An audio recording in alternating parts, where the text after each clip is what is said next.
What's going on, guys? Zuko back with another video. This is a Diablo 4 video, and for those of you guys who don't know me, I'm a World of Warcraft content creator primarily, but I'm really... the heck? Stay put! I'm really enjoying Diablo 4, and there was a massive announcement that came out from them. It was an update to the end game live stream. It happened a couple days ago, and I just wanted to cover it because I'm very excited about it. I'm very excited about the game, and I want to talk about everything that's kind of in here. So if you guys are familiar with kind of Diablo 4 and you've been following it a little bit, you'll see exactly what I'm talking about here, and I'm going to go point by point through the things that they cover. Primarily in this video, they talk about the end game systems, things like Helltides, the dungeons with the new affixes that are going to be coming, the nightmare dungeons. They talk about unique items. They talk about the different world tiers and the progression that kind of goes through there. There's a lot to cover here, and so I want to just dive right in and jump into it. I'm going to be jumping around into the video to different timestamps, so just follow along with me. So first of all, they talk about what's called in-cap dungeons, which is kind of like essentially when you start the game, you're going to start at either world tier 1 or 2, and then you're going to progress to world tiers 3 and 4, which is Nightmare and Torment world tiers. Those are like the end game world tiers, so you don't even get to those until you reach about level 50. So we're going to talk right now about what happens, how you get to unlock the Nightmare tier. All right, so 45, thought I was a hotshot. This is Riker talking. It was a humbling experience. This is his experience. That's how I discovered that, yeah, if you die enough times, you got to go back to town to repair your gear. So hardcore players beware. I had to learn like boss mechanics, study, adjust my build, and eventually put my tail between my legs, go power up a bit more before trying it again. But then conquering it felt like a really great achievement. Very satisfying. So he's just talking about the actual dungeon stuff. Here's the world tiers, of course. Reach level 50 to get players. Let's talk about. I think they talk about through the base. Anyway, there's veterans. So there's 1, 2, 3, and 4. You can see these are locked. Those are the end game world tiers there. In order to get into them, you have to do a big capstone dungeon. So as Riker was talking about, it's actually pretty difficult, and you can't really do it till you reach level 50. So you're going to be running around the open world doing all kinds of activities until you get to this point, and you want to begin the end game. It's kind of like getting into maps in Path of Exile. Very similar kind of experience there, okay? So that's the very first thing, is that in order to gain access to the end game, you have to do this dungeon, and then that's going to unlock a bunch of really cool new features called, Helltide Events. There's sacred and unique items, so it's good. But again, it also is going to unlock the Paragon System once you get to level 50, and we're going to talk about that in a minute. I have the cool Paragon add-on here that has been built out. We're going to talk all about this in a second, okay, the whole Paragon system, but we'll get to that in a minute. The second thing that I want to touch on here is the unique items. So we'll go to 42, 20. So there's a bunch of legendary powers here, of course, as we all know. So then we move on to these. Are just the legendary powers that we've all seen before. There are unique items coming, though, that are very powerful. So unique items only begin to appear when players enter the Nightmare tier. So as he said, once you get to level 50 and you unlock that world tier 3, you start to get these items here. These are unique items. Some of them are incredibly powerful. So you're talking about like 20% damage reduction plus 4 to the rank of all skills. I don't even know if it's going to go live like that, but that is an unbelievably strong helmet. So as Joe's going to talk about here, these are chase items. Players as they're progressing through this experience, and they're very, very rare. These are huge chase items and opportunities there. Some of them are really important for build making. Some open up a whole different build paths and opportunities for players to go. So, of course, these are different than legendary powers, which are like big augment things. You can obviously take a rare item, make it into a legendary. You can find legendaries on the ground. Those will augment your build, and they will provide powerful bonuses. But these uniques are like build-defining, game-changing uniques. Like Riker talks a little bit later about he found a unique that basically made him so he was in werewolf form all the time. There's a fireball one here. Fireball now bounces as it travels, exploding each time it hits the ground. So that's a very different experience to the regular fireball. So these are meant to really change the way that your gameplay kind of goes. They're big chase items, which is super, super cool. Now, let's move on. We're going to go to 4405. We're going to go to Helltides here. This is a new event that happens in the end game. For them, Helltide. Here we go. Activity where, well, I guess you can dive into how exactly you can target farm specific item slots to hunt for specific unique items. So we've heard about Helltides before. There's a couple of interesting details we're going to talk about here. Number one is that Helltides have a duration, so they only last for about an hour. And then on top of that, there's a new currency, the Cinders. You get to spend those Cinders on specific caches. Once the player gains access to Nightmare Torment here, they're going to Nightmare tier. They're going to start gaining. They're going to start seeing some of these new activities. One of them, which is Helltide. Helltide is basically going to be the situation where as you're running in through the world of Sanctuary, the sky turns red. Everything turns red. It's pretty cool. So you can see. Launch, sorry, backtrack a second there. There's a duration up here, 44 minutes left. So you can the Helltides are just going to spawn in real time. And it's your job to get there as quickly as you can and start farming them. So if you get there a little bit later, you're going to have less time to farm them. The sky turns this red, guy only has 44 minutes left. New monsters begin to appear. Everything is more challenging. New events are going to start showing up. And importantly, as you're killing creatures when you're within one of these Helltide areas, you get these Cinders. You're getting what we call Cinders. Yeah. It's this new currency players be able to collect while they're specifically within these spaces. And this is great because you get to take these Cinders, and as you're wandering through the overworld, you might be running on your other players. There's a chest there. So these are what the chests look like. You might be helping them do events together. Everyone's getting their own Cinders. The caches, the Helltide caches. You'll be looking for these Helltide caches you can see here. And these are great, to your point about being able to target farm for certain kinds of items. So this is pretty cool. He's just going to go on to say that there are, in a Helltide zone, there are multiple caches. They all correspond to a particular part, like a piece of gear. So some will be like helmets and boots and rings and amulets and weapons. And you need to go find the cache that you want to spend your Cinders on, that you've collected. And obviously, certain caches probably cost more than others. This is a way that you can target farm gear, which is super cool. And very, very helpful to you if you're missing a piece of gear that you don't have. Maybe you're looking for a particular weapon. You're trying to farm for a unique weapon. You can try to get that there as well. So it's cool. It's not just like a new zone with higher level mobs. There's actually like some thought put into it. You can really go and try to farm items that you're looking for specifically while you're in the event. And again, it only lasts for about an hour. There will be random bosses, and he says later that the Butcher will also make an appearance. There's also special crafting materials that you can get only from Helltides, which is called Fiend Rose, which is used to upgrade your items. I'm assuming your legendary and unique items specifically. So a very important reason to go farm Helltides as well, beyond the fact that you can target farm items. Okay, let's keep going. Nightmare Dungeons. They talked about Nightmare Dungeons a lot, which was really, really cool. We'll talk about the Sigils as well. To farm the activity that we're going to be doing, Nightmare Dungeon. Here we go. Yeah, so, Nightmare There's Dungeons sigils that'll pop up here. I'm going to talk about it. We're going to talk again. So these are really interesting. These are essentially like maps in Path of Exile, right? Where you get the map and it has a whole bunch of monster modifiers on it, and those are challenges you're going to have to overcome. But of course, the loot and the experience goes way up as a result of doing it. So this is like a lower tier, tier 3, all the way up to tier 29. I don't know how far this goes, but you can see there's also a corresponding world tier here. Nightmare Dungeons don't unlock until I believe you get to world tier 3. And then obviously you can scale them up. What we don't know is how many affixes can be on a dungeon in total. You can see right here there's controlled impaired explosions, there's Storm Bane's Wrath, monster attack speed, monster shadow resist. That's only 5 modifiers on this map. In like Path of Exile, for example, some maps have like 10 to 12 modifiers. So will we be able to scale it up that high? Potentially, which is really cool.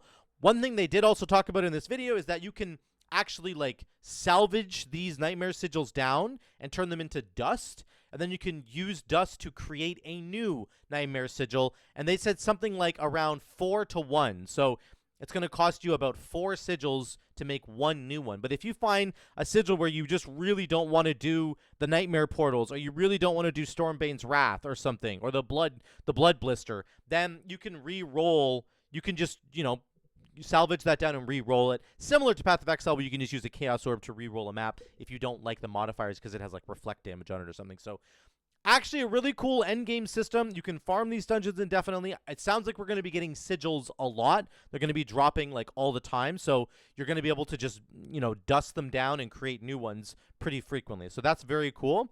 The new affix Stormbane's Wrath. I'm going to show you this here really quickly. So this is it here. It's this little disc that follows you around. Sigils are really interesting. And it looks okay to me. I don't know. Occasionally, it will stun you. So it's going to jump above your head and stun you right now.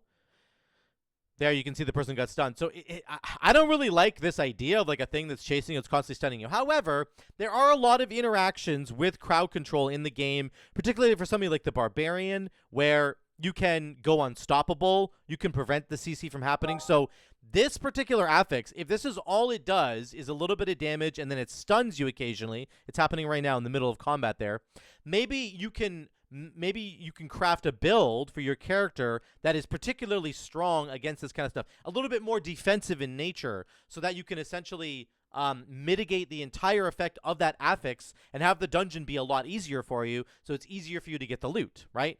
This is another one. It's called Helltide Portals, I think, or Hellgate Portals. Basically, it's going to spawn in a bunch of mobs that are not native to the dungeon that you are running. So it's whatever. It just adds more density. It's like opening a strong box in PoE or something. Nothing really too crazy there. So yeah, you can re-roll these sigils. You can salvage them down and to create new ones. Very, very good system, I think. Well, I think we're going to really enjoy the Nightmare Dungeons quite a bit. So let's keep going. We're going to go to the Paragon boards. This is a really big one. Probably the biggest thing that they talked about in this live stream here is the Paragon boards. So we've talked a bit about Paragon in the past. You know, we've shown pictures of the board just like so, this. So I'm going to just summarize it because they go on for like 20 minutes or something here. So this is a really good sort of UI to see here. There are normal nodes, which is a lot of these like ones that are lit up here. They basically just give you stats: strength, dex, willpower, and intelligence. That's almost entirely what they do. I don't actually think they do anything else. There's magic nodes, which will give you sort of extra additional effects. So I'll show you that really quickly here. There's a magic node. This gives you crackling energy damage. So this is specifically for a sorcerer. There's rare nodes, which have very significant effects, at least from what they showed here.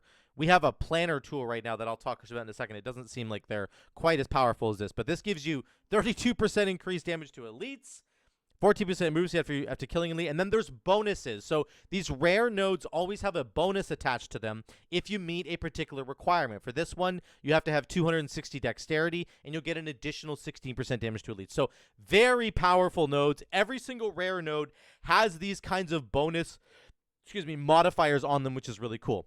Finally, there are legendaries. So legendary nodes are very powerful. There's only one per Paragon board, and they have incredibly powerful effects. Where is it here? Let me just bring up the tool for you. Oops, that's not the tool. What's going on? Here we go. Okay, so here's the tool.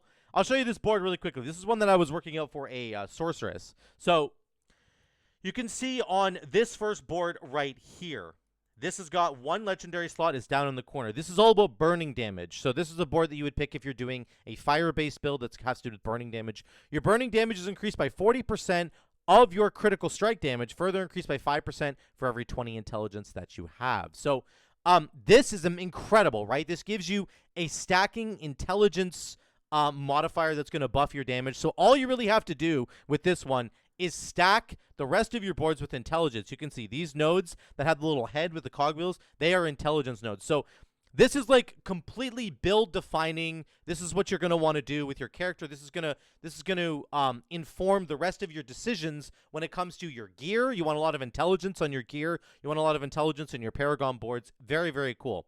So every board has a legendary node right there. There's another one. Casting Fireball or Meteor increases the critical strike chance of further casts of the skill. So that's, again, a very different sort of feel to it. You want to be casting those spells.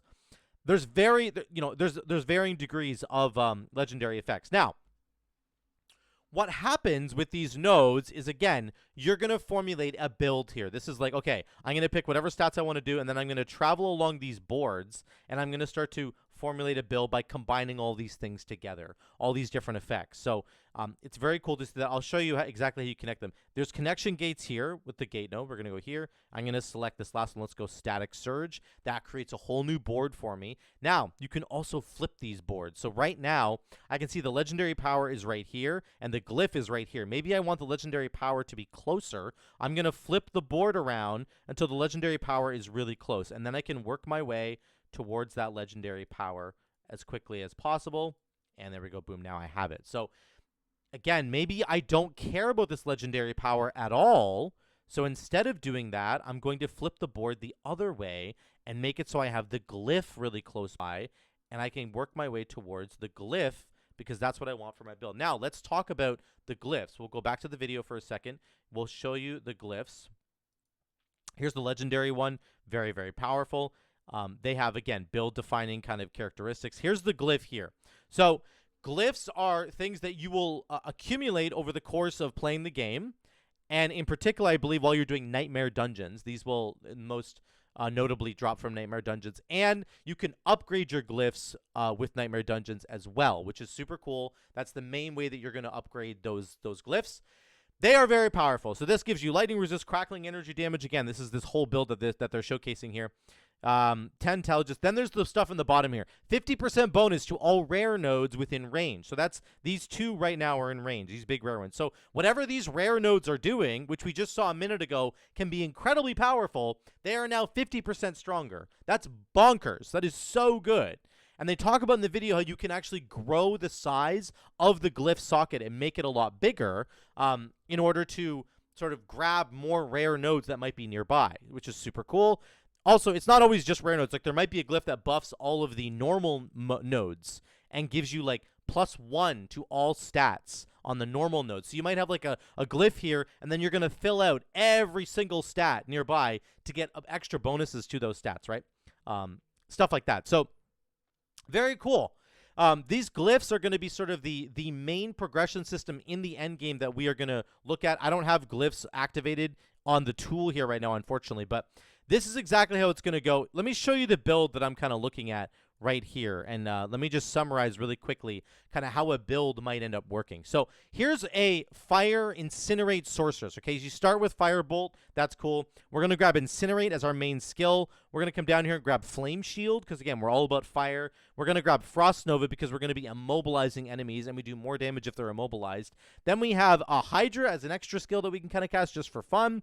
And then we can either take Firewall, or we could do the enchantment effect, which says each time an enemy takes burning damage, there's a 5% chance that they will spawn 2 firewalls under them. So we're probably going to take the enchantment for that. So now all the burning damage we're doing with Incinerate is going to spawn firewalls, which do additional burning damage, and I've buffed these as well. We've taken all the fire spell passives right here to give us a bunch of extra burning damage as well. We're coming down here, and we're not even going to take any abilities down here. We're just going to grab more passives for burning damage as much as we possibly can, and then we're going to take our big capstone passive, which says your burning effects deal more damage with combustion, okay? So that's like the skill tree. That's your basic setup on the skill tree for your build. Then you're going to go into your gear, and you would assign slots. You would assign, like, legendary passives, or you would equip unique items that are going to buff your burning damage. There's one right here. Lucky Hit, burning damage is up to 5 to 10% chance to restore mana. Very cool. So we're going to do that. We could just keep searching for burning here. Nothing there. I think there's something on the gloves, maybe? Burning. There we go. While channeling Incinerate, your burning damage is increased by 30%. So again, you can see your gear will start to support this build even further. So we have the abilities here. You have all your skills. You've done your build. You have your gear. It's also supporting your build. Then you get to the late game and you start the Paragon boards. We're going to start over here.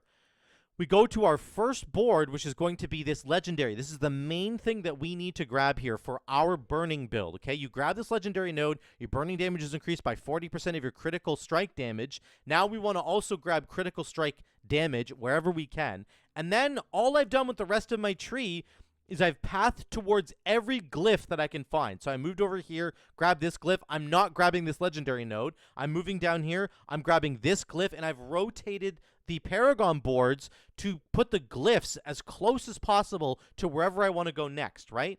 So I grab this glyph, then I go over to the right, and then I rotated this board so that the glyph is really close. This legendary power, once again, is really far away. I don't care. I don't want the legendary power. And then realistically, I actually wouldn't put a board up here. Here's what I would do next. I would grab this glyph, okay? Then we would move our way down here to this final section, and we'll add another thing. Let's just go Elemental Summoner. Oops, that was somewhere else. Oh, I messed it up. Anyway, you would grab a final board here. Let's call it Icefall. Maybe I can't. Maybe there's too many. Anyway, the point is you would just keep following all the glyphs all the way down, and you can see the build kind of ends up looking like this. It's kind of cool looking once you get all the boards together.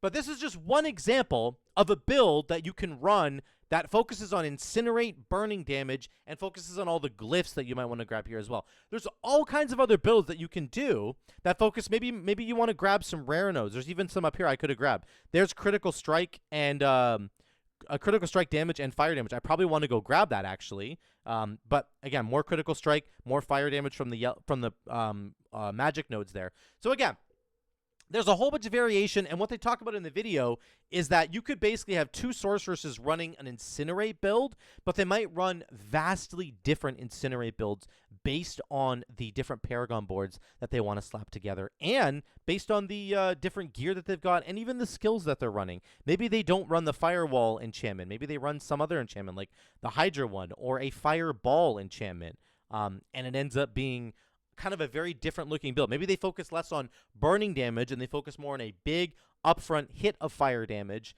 You never really know. You can do all kinds of different things with these Paragon boards. That's a lot of what they talk about, and it's very, very cool. So just to recap really quickly, there's going to be 4 different node types. There's normal, which gives you stats. There's magic, which give you all kinds of varying different effects.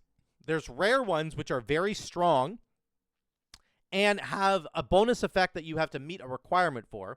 And then there's legendary nodes, which really are build defining.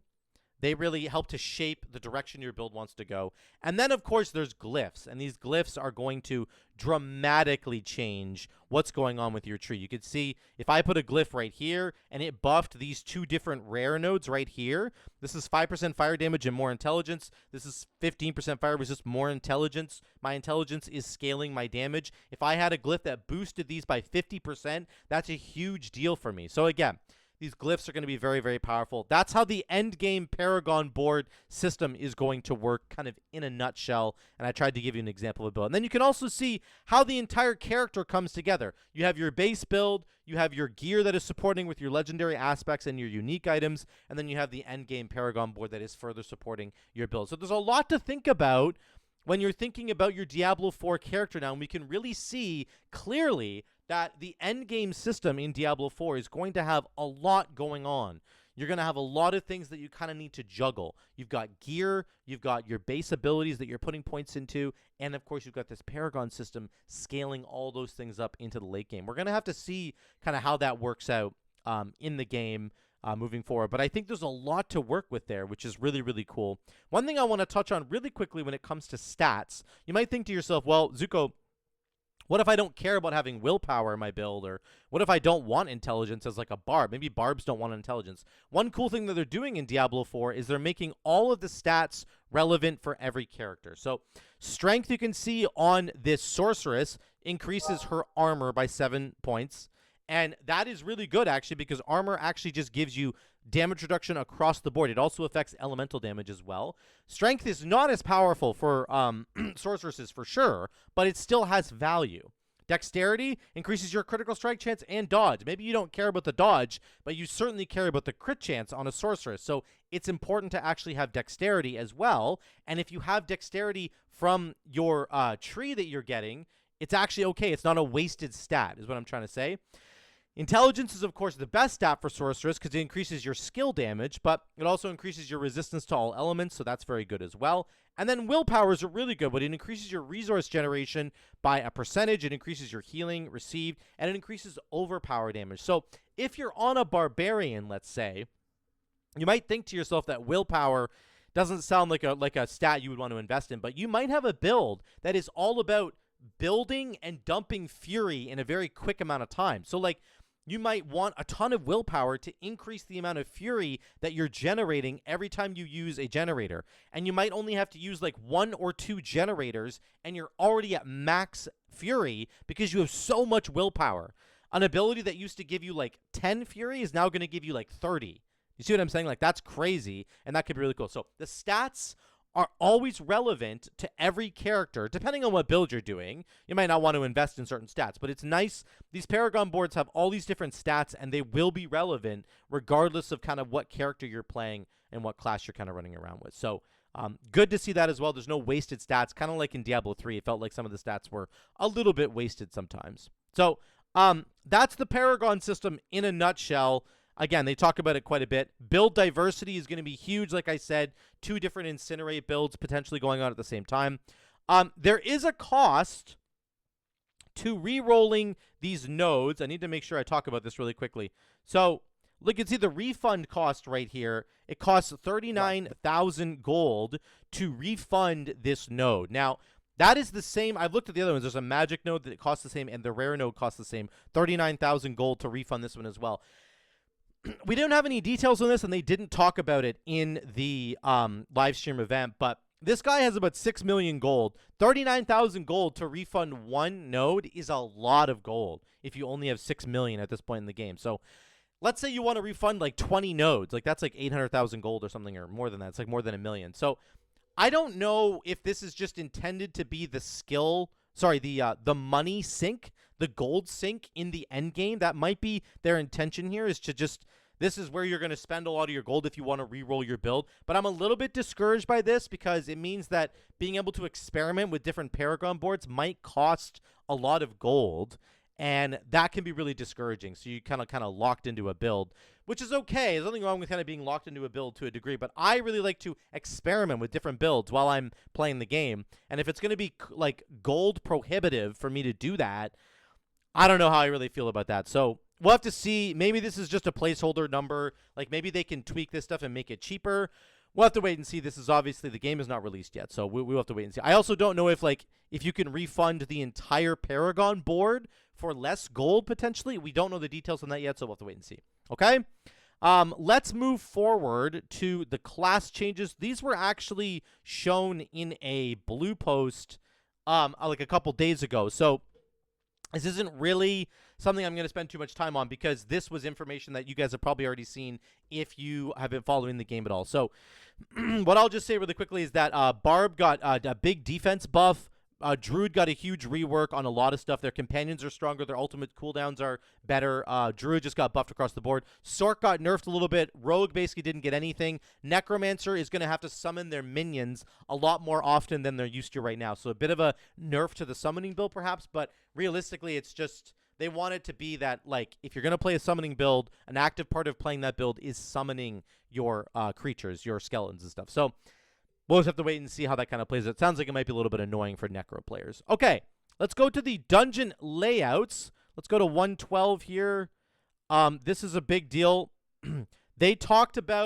They heard community feedback where people were really, really frustrated with the way that dungeons were laid out. And this is a great example here. You can see if you start the dungeon here, the end boss is in the middle. You're going to run here. You have to do this objective, then do this objective, then do this objective, then backtrack to the boss. People were not happy about that. So they have changed the layout substantially for multiple dungeons. This is the Horfrost Demise here. It looks like you're going to start maybe right here. And then all the objectives have been pushed closer to the center of the map. They're no longer out in the alcoves. They're in the middle now. So you can just run this route. There's your objective. There's your objective. There's your objective. And then you go all the way to the end and you're good to go. Now, one thing they're showcasing here is that there are still alcoves. There's one here. There's one way up here. There's a big one. And there's a big one down here. Another small one there. I really do hope that Blizzard invests in these alcoves and puts like chests and shrines and like reasons to go explore the map for people who still want to go explore the entire map and just have fun playing the game like that. I really hope there's reasons to go do this. I hope there's like a bunch of chests or something really significant in over here, because that to me would make it much more exciting rather than just going and like speed farming the route that you're supposed to farm. Okay, here's another one. This is the Core Dragon Barracks. You can see the objectives are sort of way out in the alcoves here. They end up changing it to being, I think it's right. Did they fix it right here?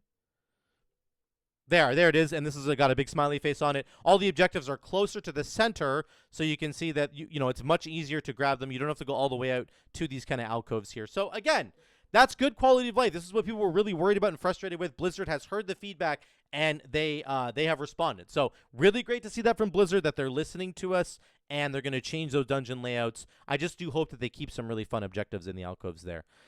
115.30, they talk about objective changes. So there was like a kill all enemies objective. In the last corner where a zombie is kind of like hiding in a closet someplace, right? In this situation, instead, once you reach a certain threshold of zombies that you've killed, now they actually begin chasing you down. they start looking for you in that situation. So he's basically saying, like, if you have an objective that says clear all the mobs in the dungeon, and you're like, you've done 95% of it, and you're missing the last couple of mobs, they will just generate mobs to chase you down. It seems fine. I didn't find that this mechanic was particularly frustrating, but lots of people were frustrated with it. It's a nice quality of life change. Good to see that coming through right there. There's also, he mentions a collect anima objective. People were like, it's kind of annoying to just run around and collect anima for like no reason, but what they're doing now is they're going to give you buffs while you collect that anima. So there's certain enemies you have to go kill, and when they die, they drop anima. You pick it up, you're going to get like a movement speed buff, resource generation buff. When you go and put the anima like in the pedestal before you fight the final boss, you'll get your potions back. There's a bunch of really cool quality of life changes that they're adding there as well. So that's wonderful to hear. It's making it a little bit more exciting to do those extra objectives. Let's go to 118.50. There's the dungeon reset button. People were kind of wondering about this. A big question in regards to dungeons and Yes. resetting dungeons and how that actually works. And I do want to take some time for you guys to be able to make it worse. Earlier in development. Actually, okay, they talk about this for a long time, so I'm just going to summarize it for you. But basically, they say there will be no dungeon reset button in the game. It was just there as an early development tool for them. You will still be able to reset dungeons, though. So for people who want to farm the same dungeon over and over and over again, you will be able to do it. You just have to leave the dungeon, and then you have to wait. Joe Shelley here says about 150 seconds. So 2.5 minutes, and then the dungeon will reset sort of naturally. So I don't really know what to think about that. I'd love to hear what you guys think in the comments down below. I think that's a little bit strange. Like, why not just have the dungeon be able to reset right away? If you're going to let it reset in like 2.5 minutes, why not just have it reset right away? So I don't know. I'm not a huge fan of even this gameplay style of just farming the same dungeon over and over and over again, but some people really enjoy that, and there will be reasons to do that, actually, when the seasons go live. I'll talk about that in a minute. In terms of farming for particular kinds of loot, there will be reasons to do that. So I can see this dungeon reset thing being important, and I hope that they maybe lower the timing, because 2.5 minutes is kind of a strange amount of time to have to wait. They talk about world boss farming. You can, in fact, farm the world boss over and over again, but you will get the most loot that you'll get is from the first time that you farm that world boss. You will still get loot when you farm it over and over and over again, but it's better to just do it once a week, realistically. Then they get into a Q&A. They talk about nightmare dungeons being drawn from a pool of dungeons each season. So instead of all 110 dungeons being able to be nightmare dungeons, once you get to the end game, they basically say there's only going to be about 30 or 40 dungeons that'll be within the pool for that season that'll be available for nightmare dungeon rotation. So one with all the affixes. So that's probably okay. I was initially like really mad at this. I was like, oh my God, no, I want all 110 to be available, but balancing's probably going to be an issue. And realistically, having like 40 maps to run is pretty good, because that's not the only endgame system going on anyway. There's like Helltides, there are world bosses, there's strongholds out in the open world. There's other things you can kind of do. So even though this is going to be the main kind of driving system for the end game, it's okay that there's about, I hope they have at least 40, maybe 50 would be nice to be available to kind of do your big farming for the end game. There will be a standard, they're calling it the Eternal Realm. There'll be a standard realm, so a non-seasonal realm for D4, where you can just play around if you want to, and if you don't want to participate in seasons, you can do that. You won't obviously get the benefits of a season, but you can go there. They said in new seasons and stuff, there's going to be, not new seasons, sorry. There will be new passives, skills, new legendaries, new uniques, and new glyphs coming. But he basically said in future expansions, you can expect to see that. So that's good, though. It'll be nice to see that they're going to expand on all these systems. Here, you can even see there's kind of room for it, right? Like, they could add, like, a 5th course basic spell here. They could probably add another spell here, or at least some more passive spells. Passive abilities, sorry. You could add another one here. There's only 4 abilities. You could add a 5th one here. So there's lots of room for them to expand, and they said they will be, in fact, be doing that in the future, which is really, really good. Then, of course, there is the Altars of Lilith. They talked about this for a while. People were very worried about Altars of Lilith. Do I have to farm Altars of Lilith every season? They said no. You're not going to have to farm Altars of Lilith every season to get the stat bonuses. If you want to just grab an Altar of Lilith while you're running around the open world, it will give you XP and Renown. So it's actually still going to be important to grab them if you want to, but there's lots of other ways to get renown in every zone, so you don't have to do it. Once you've done it the first season, once you've grabbed every altar of Lilith and you've gotten all the stat bonuses associated, you don't have to do it ever again. In Season 2, you don't have to do it. In Season 3, you don't have to do it for those stat bonuses. They are permanent. So that's really, really cool to see. They're kind of learning from, I would say, past mistakes on that one. Very, very good. Target farming. This is really important. I do want them to talk about this really quickly. 137. Target farming different mats and items in the game. Slots. Is there any other kind of item types where either you can only get this item in this zone, this location, or is there some greater This is propensity really for huge. some items to drop off certain monsters, anything like that? So we have a number of different creatures in the game that have a chance to drop particular things. World bosses, for example, have a really, really good chance to drop Scattered Prism, which is the crafting material you need in order to add sockets to items in So that's cool. So if you want to add sockets to your gear, you have to farm world bosses. the game. And then there are certain content types that have the chance to grant certain materials, like Fiend Rose, for example, really only shows up in Helltide areas. And the only way to raise the level of your glyph is by going through and doing Nightmare Dungeon. So it's like if you want to get sockets for your gear, farm world bosses. If you want to upgrade your the highest items that you have to get Fiend Rose from the Helltide events. So you need to go do that. If you want to level up your glyphs, you need to do Nightmare Dungeons. You need to go do that. So it's like they've really target farmed. Like, they're targeting every piece of content has a reason to go do it, which is great. I think that's actually a great way to make the game. When it comes to item farming, we also, and I've talked a little bit about this in the past, but I think it's good to remind people and also just to continue talking about it, right? Because it's a new mechanic. And that is that when you're fighting creatures of a certain monster family, like zombies or skeletons for their respective families, those monsters have a higher chance to drop certain kinds of items.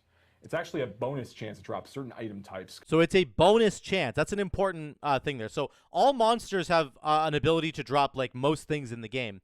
But certain monster families will have a bonus roll chance of dropping particular items, happening in the which background. is So it's not huge. like if an item, for example, skeletons have a chance, not high chance. They have a chance to drop crossbows. So this is really cool. It basically means you can target farm particular items that you're looking for. Just like the Helltide caches we talked about earlier, where you can target farm items there, you can target farm items in particular types of content. So of the 40 or 50 dungeons that we're going to get, the Nightmare Dungeons, if, let's say, you want a big crossbow for your rogue, you're going to want to go farm the dungeon that has skeletons in it, because all those skeletons have a higher chance of dropping crossbows, and they can drop unique and legendary crossbows. So, this gives you so much agency in terms of your ability to farm the kinds of gear that you want to farm. It's kind of like div cards in Path of Exile, but this is much better in my opinion because you can farm every single type of piece of gear that you want to. You can go to Helltides and farm a helmet that you're looking for, and maybe there's a particular kind of monster in the game that drops helmets. You can go to Nightmare Dungeons that have those creatures, and they will have a higher chance to drop helmets if you're looking for a unique helmet. So I love this. This is a tiny little piece of this entire interview, but this is a massive deal in terms of the agency that the players have to be able to target farm whatever kind of gear they want to farm. And it's a massive deal. It's a really, really big deal that this is in the game, and it just gives you so many more reasons to go farm certain kinds of content, certain dungeons that have certain mobs in them. Maybe there's a particular zone you're going to spend a bunch of time in the outdoor world. Maybe it's in the desert. There's a bunch of sand dune guys, and they have a chance to drop a ring. They have a higher chance to drop rings. You're going to go to the desert, and you're going to farm those rings for a while. I think that's a great idea and a good addition to the game. Target farming is really cool. The last thing that they talk about is the minimap and overlay. Very last thing here, guys. All right, overlay map versus minimap. Minimap is a little map in the top right corner. Overlay is what we had in the past in D2, where you have this semi-transparency of the large-scale map over your actual gameplay. D4 does not have an overlay map. A lot of people are asking for it. What's the reason for no overlay? Yeah, so when you're playing through an action RPG and you're playing through that core loop, you're basically switching between two modes of behavior, right? You're killing monsters or you're navigating. I'll talk for a second here. And So Joe just talks for a lot longer here, but he basically says you're either killing mobs or you're running to the next zone. Here's what I want to say about overlay map. First of all, they're not going to do an overlay map on they're just not going to do it. They're going to, at least at launch, they're going to have the minimap in the top corner, and then they're going to have a bunch of extra features that help you navigate. Things like being able to ping the minimap, right? Like you can do in World of Warcraft. You can put a ping on your minimap, and then you can click it, and it creates a new objective for you to go to. Excuse me. So you can just create objectives for yourself, which is good. This is the place that I want to go to. I'm going to press on the minimap, and then it will give you arrows to help guide you as to where you want to go. The reason that I think they're not going to do an overlay map is because the combat in Diablo 4 is much more involved than the combat in Path of Exile. In Path of Exile, for example, you are literally running to a zone, screen clearing, and then running to another zone and screen clearing until you get to the boss. That's what you're doing. The only time you ever stop to do anything is if you have to do an extra mechanic like Expedition or touch a strong box or click on an essence 3 times to open them up. Like, that's the only time you're slowing down to do anything.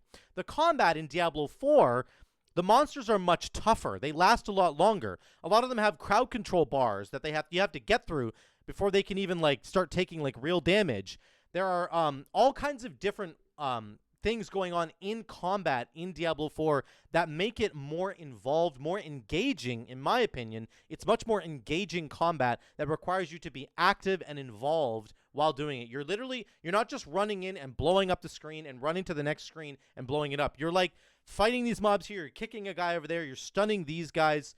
I know a lot of people on Sorceress were just running around with chain lightning, but that's going to get nerfed a little bit. My experience of the game was really fun and engaging, and I think that for that reason, having an overlay map blocking your view partially the entire time is not the way that Blizzard wants to do it.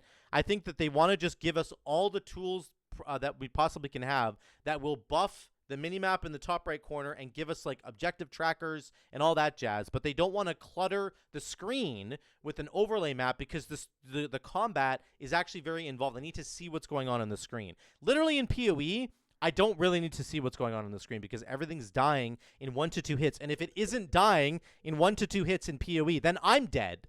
That's realistically how it works in PoE. Whereas in Diablo 4, it's just a longer combat experience. There's more going on. It's not quite as fast-paced as PoE, in my opinion. I would love to know what you guys think about that in the comments down below, but I think it's fine. There's going to be no overlay map, and I think the combat in D4 is more engaging, and therefore you need to be looking at your screen a little bit more in order to get that done. So that is all of the stuff that we got to see in the video, guys. I know it's a long video there, but I wanted to make sure I covered everything, and there are some absolutely banger things going on here. This is some amazing stuff from Blizzard. First of all, I'll just recap really quickly. There are in-cap dungeons that you have to get through in order to get to the end game. Once you get to the end game, you can start doing Helltides. Helltides can give you the Cinders, which allow you to farm specific pieces of gear from the chests that are around there. You can target farm gear in the Helltides. Very cool. Nightmare dungeons have these sigils that can be broken down to create new ones if you want to. We can really play around with the sigils to figure out to create a dungeon experience that you're going to want to play, and they scale up into the late game. We don't know how many affixes there's going to be, but it looks pretty cool.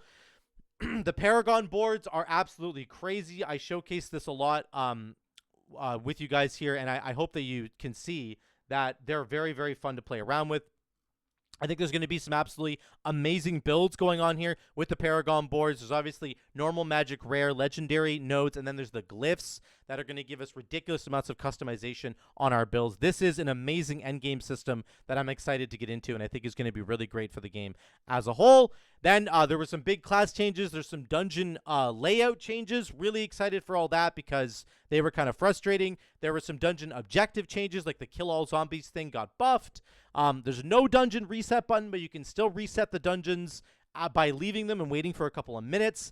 And then some of the biggest things at the end there were, of course, Altars of Lilith don't need to be farmed every season, and you can target farm gear from particular mobs. And this is going to open up a whole new world of possibilities in terms of whatever build you're trying to do, you can go farm the gear that you need for that build. So let me know what you guys think in the comments down below. I know this is not a World of Warcraft video. This is a Diablo one, but I am so excited about this game. I think it's going to be so exciting to play.